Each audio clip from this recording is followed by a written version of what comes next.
My name is Kimara Brown. I'm the Vice President of Technology Integrations with CES. And I'm excited to actually see some colleagues from my prior life in the public sector. So good morning to you guys. I'm extremely excited this morning to have a conversation with these professionals.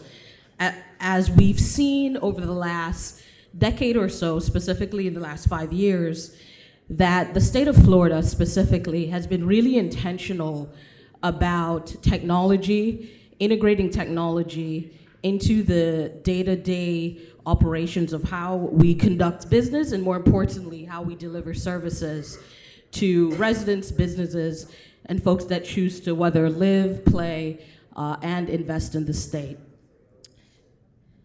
And we're, through the implementation of digital technology, we have seen how the systems that we use have really bridged the gap between people, process, and the products that we use to advance efficiencies. I think we're having some issues. To advance efficiencies within the organization and ultimately revolutionize the customer experience. So this morning we have an opportunity, as I mentioned, to learn from 4 incredible individuals who have really been forward-thinking change agents in their respective organizations.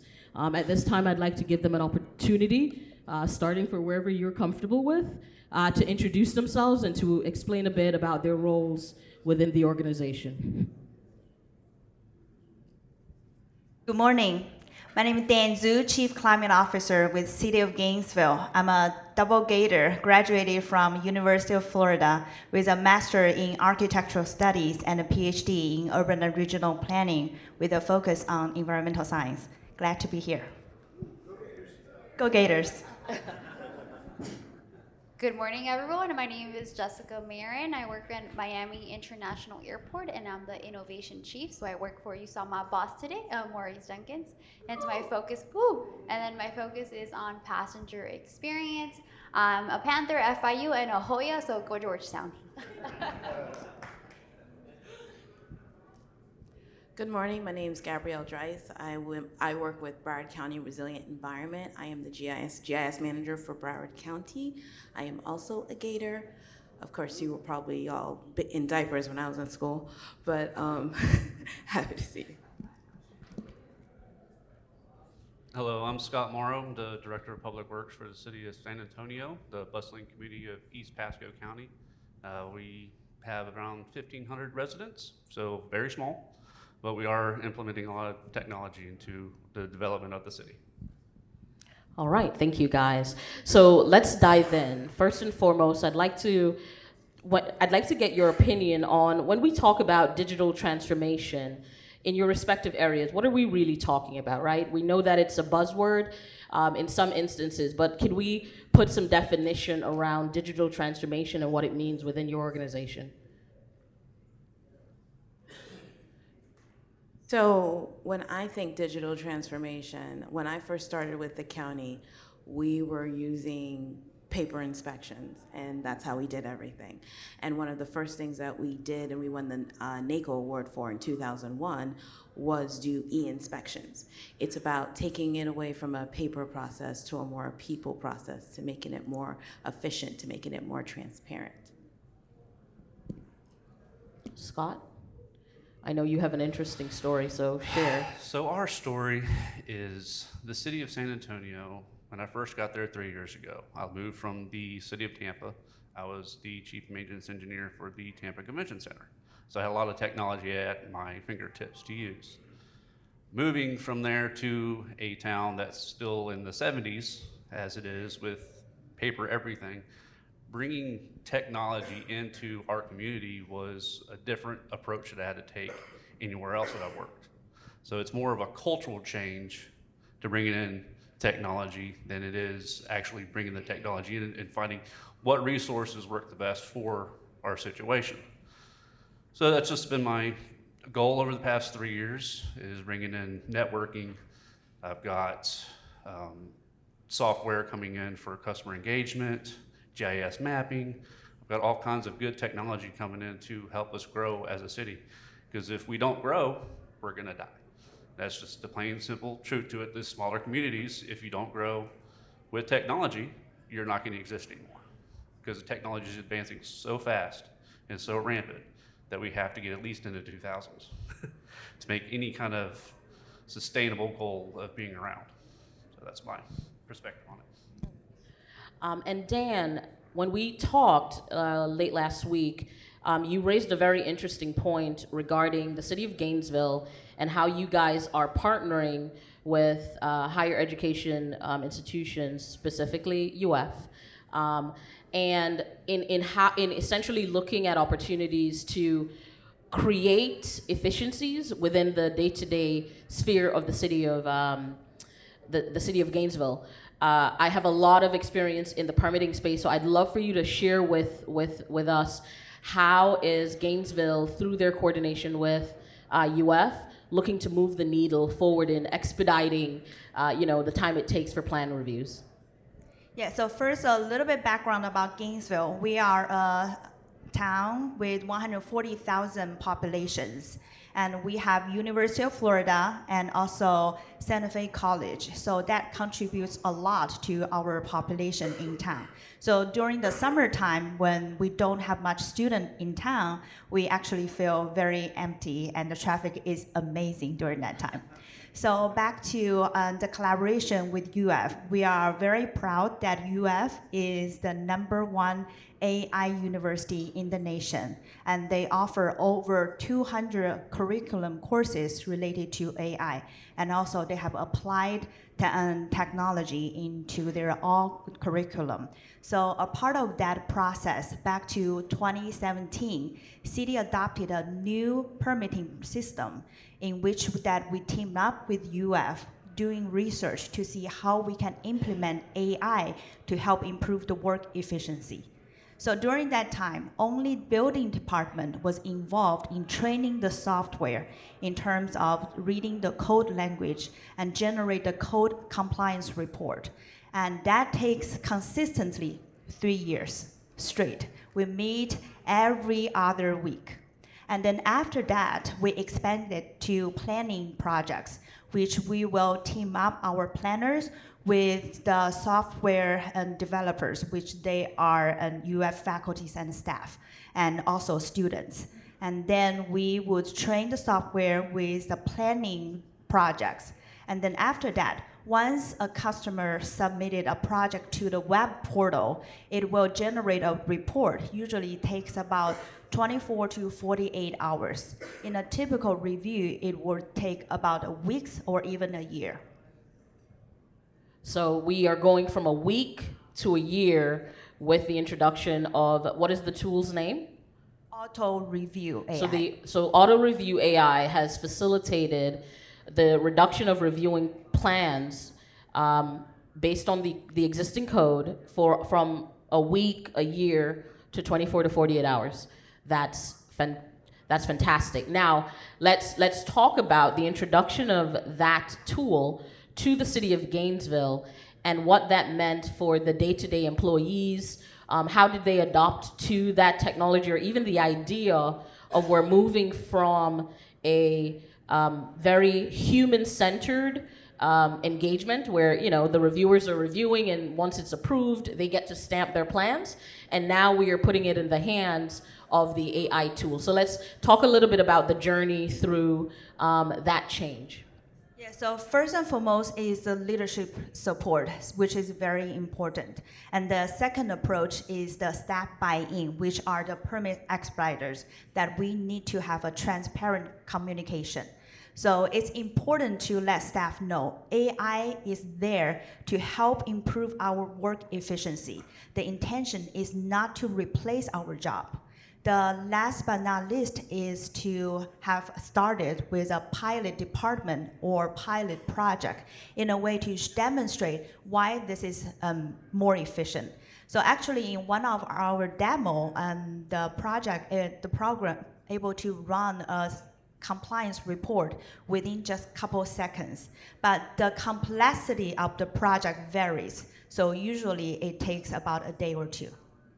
That's a fantastic point, that the introduction of technology in general is not a replacement for the people in the knowledge base. It's more of reducing the things that are routine and moving to and giving space and capacity to staff to do what I would consider the more important technical work.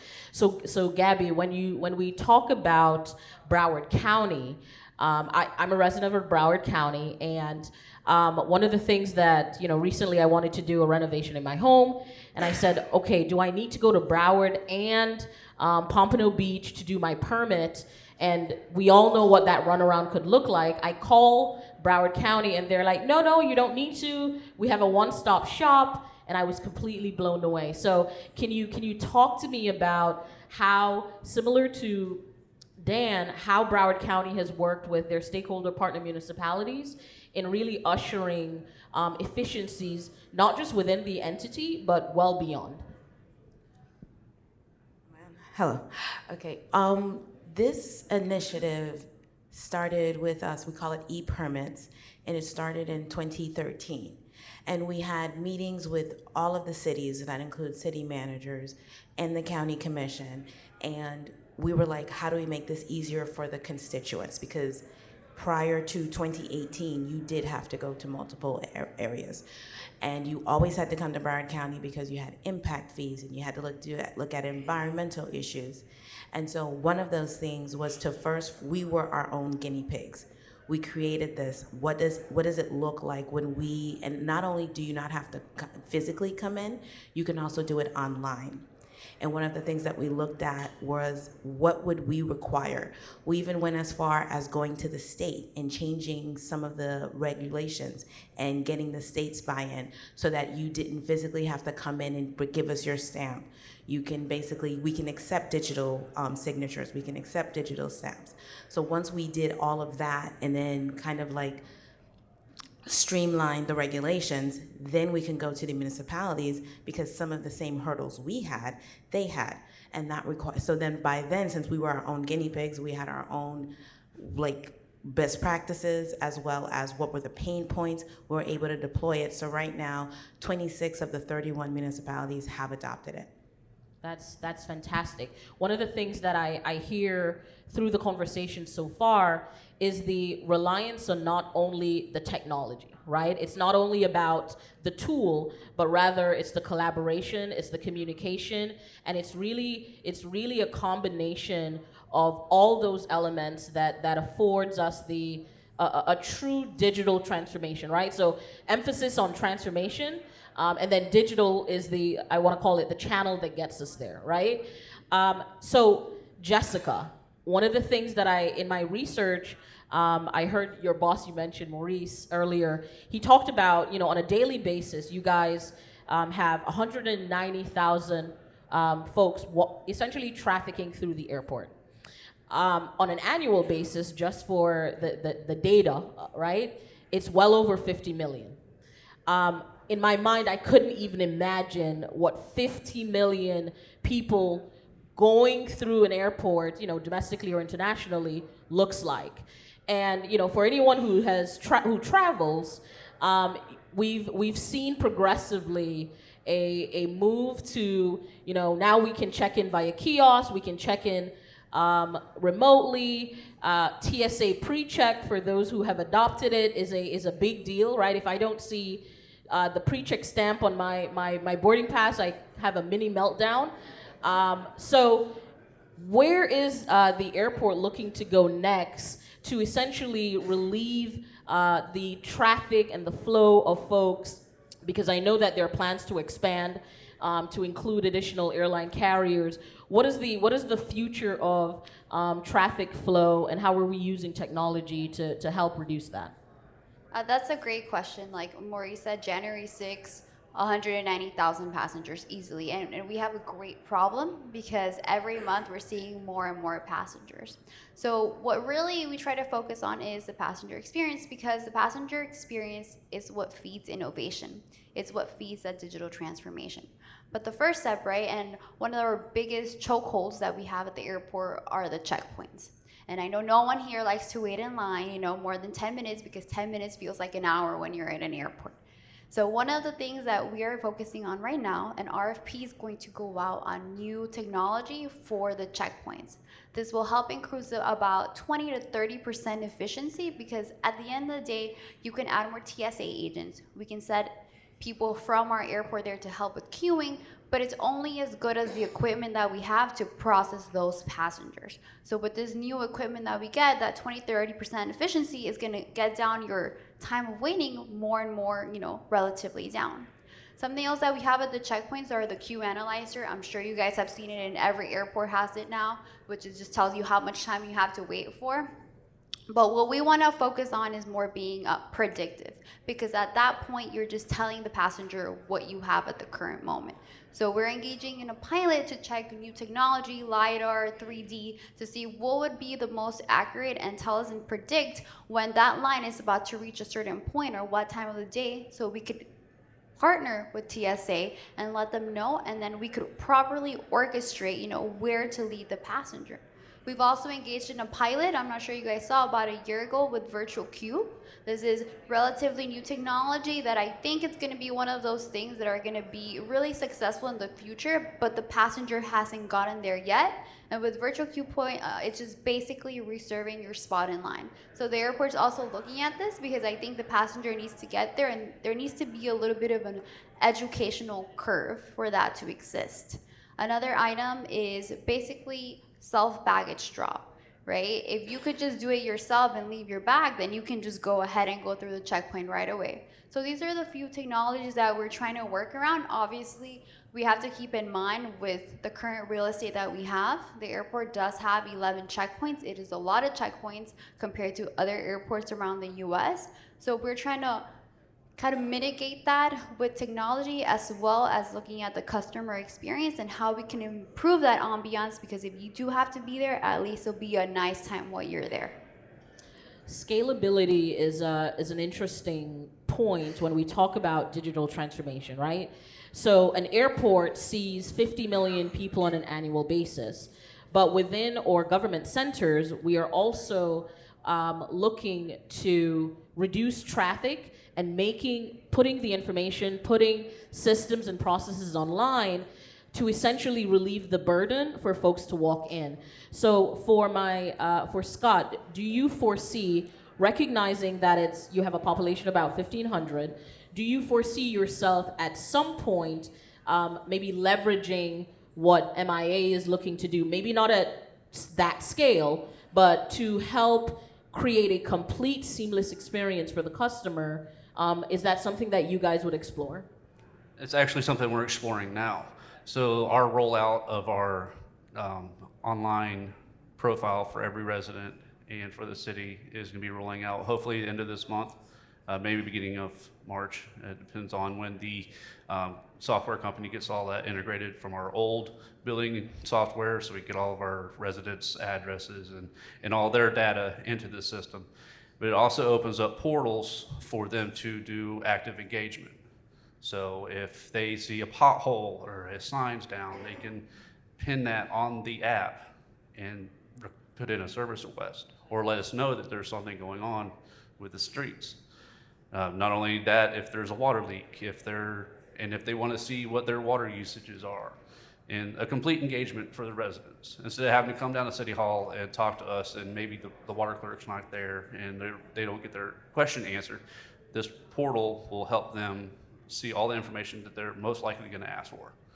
So it helps us integrate all of those technologies that we need: the GIS mapping, asset management, work order system, workflow management, project management. All this one company does it all for us.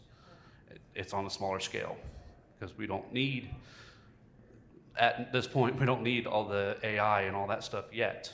We're going to have to grow into it to make some more amenities. Our view is we want to keep our small town, but we want to have the modern conveniences. Because again, I'm going to iterate, our motto is grow or die. So we are very forward thinking now. We're not stuck back in the 70s and 80s like they were. So we're wanting to digitize all of our mapping, digitize all of our water lines, everything. I'm just mapping everything out, so every asset we have in our city, so that I can make it more efficient to know where I need to put more money at. I'm having more problems on this street. That's where I need to funnel my money at. So that asset management is going to help us out tremendously in the next 10 years. And Gabby, when we look at GIS, which I know is your baby, Broward County, from what I've seen, has a very robust GIS infrastructure. And kudos to you guys for really investing time, effort, and the people to get that done. I know through our conversations we've been talking about, and really through other cities and conversations, moving to a digital twin, right? So one of the questions that I have is, how robust does my GIS infrastructure need to be in order to make that a goal, and then ultimately getting to that digital twin state, and what does that even look like? I think a lot of things that we need to do is first define what does digital twin mean to you. With some municipalities that I've spoken to, it seems as if it's a visualization of a 3D base map, or like a fly-through for their audience. That's not what it means to me. What a full digital twin would be like what the city of Coral Gables has. They are the model that we are looking at because it is live data. They have cameras, they have 360 view, they know what's happening, they know when their trash is getting picked up, they know when the trash cans are full, they know where they're going to do sidewalk cracks, where they're going to do inspections. It allows you to have that full view. It integrates, Internet of Things as well as virtual servers and that kind of live. And the reason that matters to me is because one of the main things that I do as a GIS manager is I support emergency management.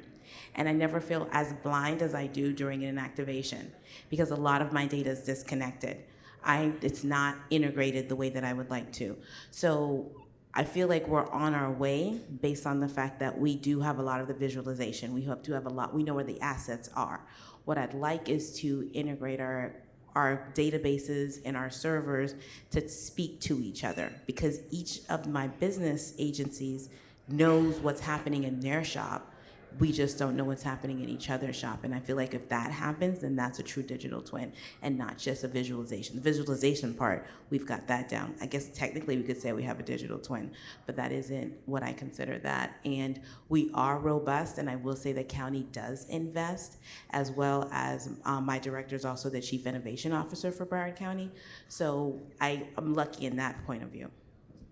So it's not more so the visualization, but the connectivity and the visibility and accessibility, right, of the Yes. data externally. Yes. And so with that, we talk about live stream. I kind of want to shift the conversation to open data. And when I say that, you have generally two responses. Oh God, let's open it up, right? Those are generally the two responses that occur. And I kind of really want to understand where each of your organizations are in just even the theory, right? Let's start there, of open data and making, quite frankly, exposing, right? Because we talk about transparency, but do you really guys have an agenda to become a more transparent agency, and how are you doing that? We definitely do. Everything that we do, we have to justify every decision, every dollar spent to the public.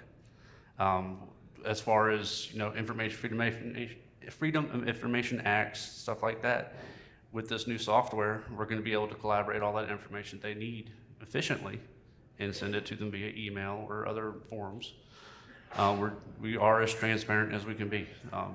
We're so small that everyone knows what we're doing. It's not like we're trying to hide anything. We can't, because as soon as something happens, I get told that something else is happening 5 minutes later. Is basically how fast rumor mill works in ours. So we're not trying to retain any data at all. We're trying to make sure everyone can see the same stuff, input their information. Feedback is horrible for us. We have no feedback. So we get feedback from maybe 2-3% of the population, and it's always complaints.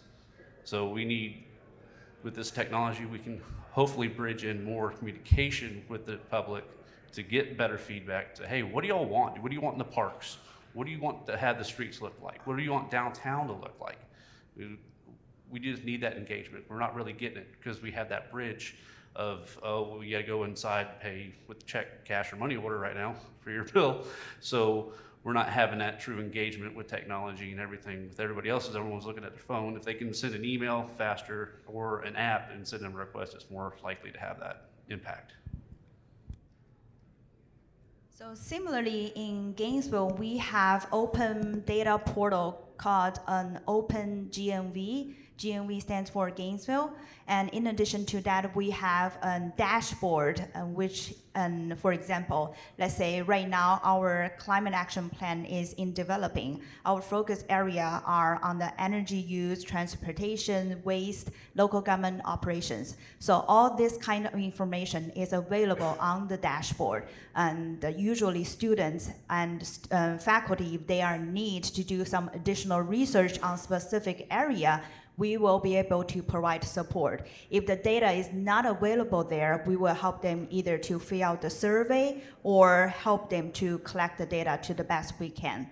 And also, you mentioned about the trash can. We recently implemented our big belly trash can, which the trash can has the sensor and also a compressor. So able to hold 5 or 8 times more trash than a regular trash can.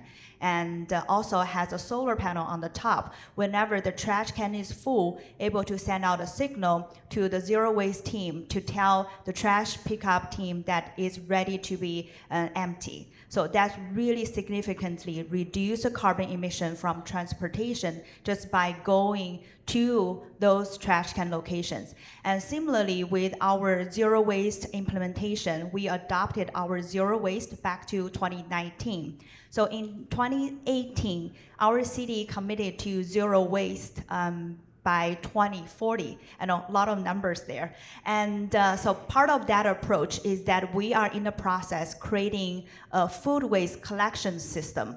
Rather than for, let's say, Bread Almighty Food Bank, go to a specific grocery store, sometimes when they go there, the food actually being sold out on that day, therefore causing unnecessary human time and also the transportation carbon emission.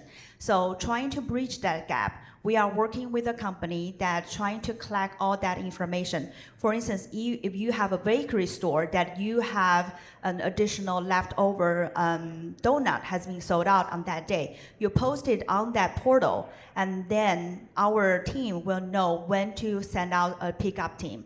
And similarly for local like a food from individual home, we have another system. So for instance, if I have additional chips in my home, then my neighbor has additional, let's say, bagels, and then we are able to share that way. But those needs to be unopened in good condition. Would like to take it from a different perspective, like open data to who, right? And at the airport, it is a little bit more complicated, you know, safety and security issues, as well as who are we talking open data to? Our passengers, to our customers relating to the airlines. So that's the way I think we're thinking about open data and that proper communication. Because at the end of the day, you know, the airport is the tenant, if you will, and then we have the airlines, right? So what we want to focus on open data is making sure that whatever we implement, right, whether it be sensors that are able to measure, you know, in baggage claim, how much time that it takes, you know, for a bag to get there, or whether it be putting sensors at concessions so you can see out what time exactly they open and how many people go through them. It would be having that open data and sharing that information effectively with all of our stakeholders, because at the end of the day, it goes back to the customer, right? If I'm able to tell the concessions, this is how many people are coming to during this time, this is when you open, they're able to effectively change their operational schedule to then meet what the customer wants. Exactly the same thing with the airlines and with baggage or at CBP. All of this, we're trying to provide that open communication and transparency with our stakeholders to then feed into our passenger satisfaction. And for me, open data is a business that I've been in 10 years. So we have a lot of open data. If you look at Broward County GeoHub, there's over 2,000 feature classes and maps available for you to download. And that includes demographic data, tapestry data, economic data, businesses. So that's what I do. I believe that because I work for government, I work for my constituents, and my constituents deserve to see what I'm deploying to them. There are certain things that they cannot see or they have to request, like if they require data that comes from our waste and water services, that's under different federal statutes. They have to fill out a form that says how they're going to use it. Same thing for our aviation department. But in terms of what buses do you have? What bus lines do you have? What is this neighborhood? That is available right now. So it's provide the data securely and be responsible with that data. That's the name of the game. I kind of want to shift in a month or so. We're in February. In a month or so, the state of Florida will go through presidential primaries. And oftentimes we don't necessarily think about how the election, the office of the Broward County's elections or supervisor of elections, how they utilize technology. And we know that there's a lot of changes happening with our electoral process. And I'm intrigued in understanding how through your role, Gabby, you guys have helped to contribute to making the voters' experience a lot, I would say, better outreach and talk about education. And again, from the vantage point of technology. All right, I'll try to go through it quickly because Broward County and elections were infamous all over the world. But I will say that with our new supervisor of elections, he's been really good at using our technology. So right now, at this moment, he is using our geodatabases, he's using our geospatial data. He's able to basically use, the information is preloaded on our end. It's live as it changes on their database. As people register, they can find out how long does it take for me to get through this line? Can I go, what is the closest and most convenient early voting site? Where's my voting site? What's happening? And that was not available before the 2022 election. And so we're very proud that we house that data, that happens on our side, that happens on our hosted cloud, and that I can continue to not be on the news. That's important. That's very important. I would like to shift a little bit to talk about, I want to say the integration, my title, right? Integration, but the integration and the intersection between digital transformation and cultural transformation.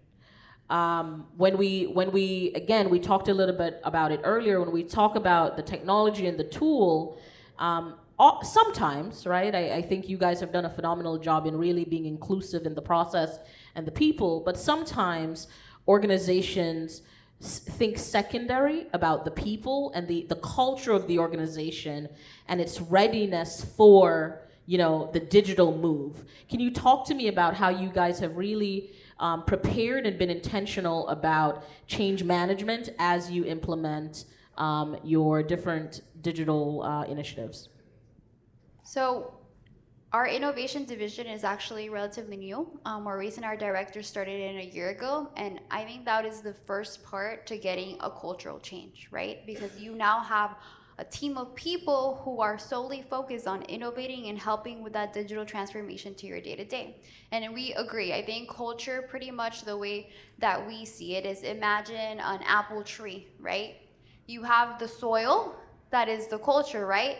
In order for you to cultivate, and make sure that your ideas are blooming and you have apples, coming down from the tree, you really need to water that soil, make sure it's sturdy enough, that the culture is good enough for the trunk to grow, and then for the ideas to bloom. It kind of funnels all the way through the top to get apples of it. So we really believe it's in a every single person approach and leading by example. One of the things that we're doing is February 16th, next Friday, is U.S. National Innovation Day. So we decided, why don't we seize this opportunity? We can celebrate, Innovation Day by getting, all of our staff, we call it creativity, croquetas, and cafecito. And that always brings everyone there, right? Because who doesn't like free food? So we're bringing those things, and then we invited everyone in MDED, which is Miami-Dade Aviation Department, to come in, and we plan there to, one, introduce ourselves, because often we find that in large organizations, people email, they do virtual meetings, but they never meet that one-on-one. So we thought that was important. We're gonna bring them in, explain who we are, what we're here for, and what the reason is they're there to help, right? Because MIA starts, we believe, is with because I need to start helping with my organization and seeing how it could change. So we're really trying to utilize that one-on-one approach, because we believe that it gets to a point where people sometimes get exhausted, defeated, and they just have an attitude of, why now? Why are they here? Nothing's gonna change. Nothing ever changes in the organization, right? But it just takes one person, that kind of like the person, the leader, and then the follower, to really get an organization going. So we've actually now trying to engage and see who from each division in organization can be an ambassador on innovation and helping get the mission out of what we're trying to do. Well, I think we are in good form for these change agents. My final question, and it's really an opportunity for you guys to tell us as providers, whether it's in the consultant space or technology space, how do we make your lives better, easier, when we approach with whatever the solution is that we're approaching? How do we make not only your lives, but really the lives of the constituents that you serve, and then your staff members? How do we make it better? I think for me is to be vocal, complain, say what it is that you want. I work for government, and even though a lot of us are hired through human resources, our commissioners are voted in. Let them know what you need. Let them know what you want.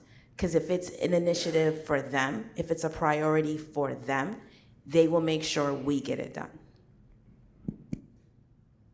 And for us, the most important thing is the equitable engagement.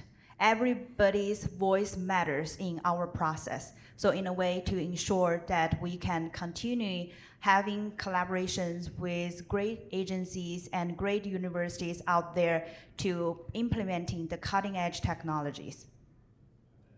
Something we like to focus on is communication. I know many of you here have obviously gone through Miami Airport, but did you know, for example, that MIA is not funded through taxpayer money? We're a residual airport, and we actually get our funding from the airlines. It's understanding that even though this happened, we're still part of Miami-Dade County and abide by Miami-Dade County rules. So as much as we would like to snap our fingers whenever you give us an idea and get something, it's about also understanding that we have to follow procurement processes, and that takes time. And I know it's frustrating for the passengers and the customers. It's also frustrating for us at times, but I think it's that mutual understanding that if you give us an idea, it's not that we're not working on it, it's that we're trying to properly research it and going through all the proper channels in order to be able to achieve that and have a solution that is perfect and right for the user. And for me, it's patience. I wear multiple hats, probably to the ceiling in here. So I need time to, one, figure out how I'm going to sell it to the commission, because I feel like a used car salesman sometimes with most of this stuff, because I have to just sell it to them and proof of concept and get stuff going. I've had to just give me the money, let me make this work, and go from there. So gaining that trust from the commission has been really hard. But as far as vendors contacting me and things of that nature, I have to have time. I can't get it done overnight, because today I'm doing this, tomorrow I'll be elbows deep changing the water meter out, because our city, there's 6 people that work for the city. There's 3 of us outside and 3 people inside. So not only am I having to do things of this nature, taking time away from other items, I'm doing the work. I'm not just sitting here talking about what I plan on. I'm actually out in the field doing it. So the technology, bringing it in, if nobody else is going to do it, it's going to be me. So I'm like, all right, so it's not going to get done until I get it done. So I just need, from my perspective, is patience. Yes, I may not return your email till like 3 weeks from now. I'm sorry, but I've had a water main break. I've got to go. That's priority number 1. So things of that nature, that's for small cities. Now, bigger cities, you've got more organization, more people to bother, to take that load. But smaller rural communities like mine, we need help with the right technology for us. So we need to figure out what's going to work. It's mostly cloud-based right now is mainly where I'm focused on, and things of that nature to make it more seamless integration for myself, because I'm the one doing the integration. So it's things of that nature, just patience, work with us and help us find funding if you can. If you know people, network. I mean, funding is a huge deal for me. My budget is like $1.2 million a year for the entire city, and that's nothing. I had that at my maintenance budget at Tampa Convention Center. I mean, it's a very big learning curve, a big cultural change for everybody in the community and for myself, and that's pretty much it on that one.